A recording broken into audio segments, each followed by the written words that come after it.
bakma hayat, şaka gibisin ya.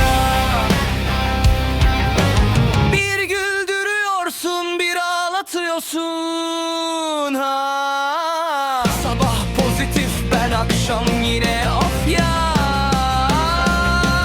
Kusura bakma hayat, sen bana biraz fazla. Kusura bakma hayat, şaka gibisin ya. Bir güldürüyorsun, bir ağlatıyorsun ha. Sabah pozitif, ben akşam yine of ya.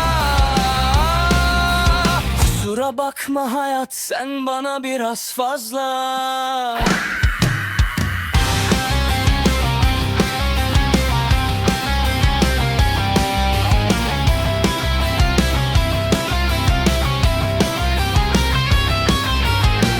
Dışarı çıkayım dedim yağmur, mutlu olayım dedim zam var. Kendime çay koydum soğumuş, ne güzel komedisiniz valla.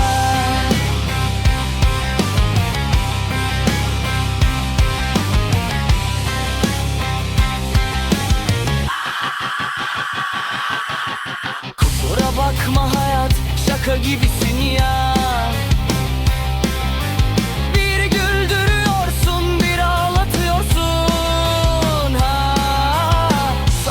Pozitif, ben akşam yine of ya. Kusura bakma hayat, sen bana biraz fazla.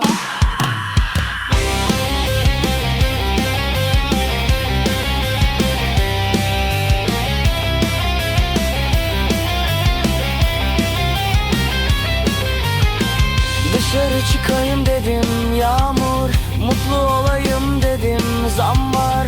Kendime çay koydum soğumuş, ne güzel komedisiniz valla.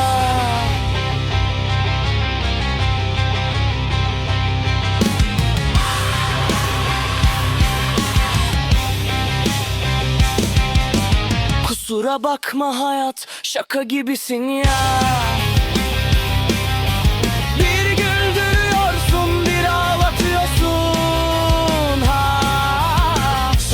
Pozitif, ben akşam yine of ya. Kusura bakma hayat, sen bana biraz fazla.